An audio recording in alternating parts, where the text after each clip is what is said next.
Egypt. Well, I'm joined now by Ribal al-Assad, cousin of Syria's President Assad and director of the Organisation for Democracy and Freedom in Syria. A very good afternoon to you. Good afternoon to you. Hillary Clinton, US Secretary of State, today in Munich has made a speech in which she's talking about the perfect storm, by which she means there is a confluence of events and circumstances which will blow through the entire Middle East, including Syria.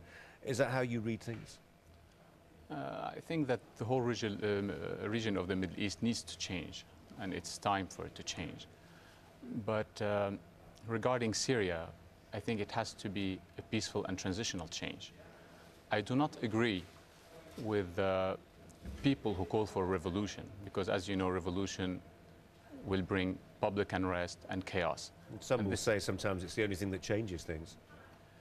We need to change things, of course. I am, I'm completely for freedom of expression, of association, and people demonstrating peacefully.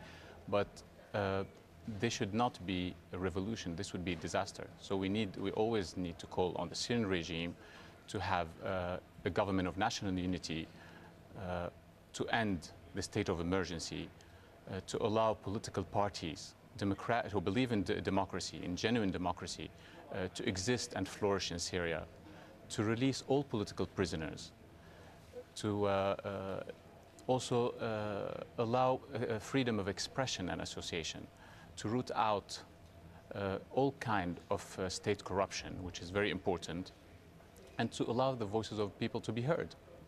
This is the main points that has to happen, and as I said, it has to happen peacefully and transitionally. It has to happen. Historically in Syria, when there has been a mass protest before which threatened the survival of the regime, a previous regime admittedly, that regime resorted to violence and many people died.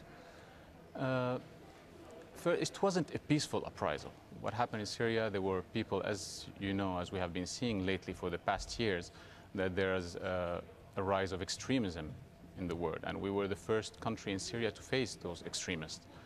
And as you know, when you take arms, when you choose arms and not a peaceful way to go against the government, to go against the state by killing civilians, by putting bombs in school, by hanging girls who are not wearing, for example, the veil or others, well, the government decided to face those extremists. They have tried to have dialogue with them, and this government, at the moment, and the leadership of the Islamist groups, who was the Muslim Brotherhood at the time, refused dialogue. And you could see it all over, where you have one of the Al-Qaeda leaders, for example, at the time, he was Mr. Abdullah Azzam, who spoke against the Syrian regime and who said the Syrian regime have tried dialogue and they wanted us to put the arms away, but we have refused because we will not stop until there is an Islamic state in Syria.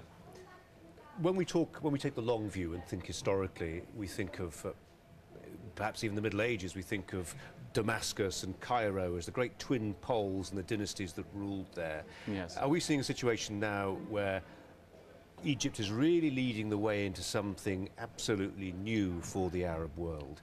And Damascus is falling behind. But you have always to keep in mind that there's a difference between Egypt and Syria. In Syria also, as you know, there's a lot of, you have, for example, Muslims, Christians, Jews, you have Kurds, you have Sharkas people, Turkmen, and all those, and you have even between Muslims themselves. You have Shia Muslims, Sunni Muslims, Alawites, Druze, Ismailis, all those people who constitute a big part of society. All of them don't want, any chaos. They don't want any change that is brought by chaos. And you've seen the result that, for example, those few expatriates who tried over using Facebook or others to call for, a revolution in Syria, it didn't work. Because first they chose a wrong date. Second, if you've seen the image that they've chosen, they call it the day of rage. I mean, just the name alone, it's inciting people to go and fight. Yeah.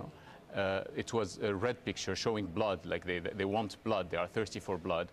And as you know, there are millions of Syrians who live abroad. Millions. How many have joined this campaign?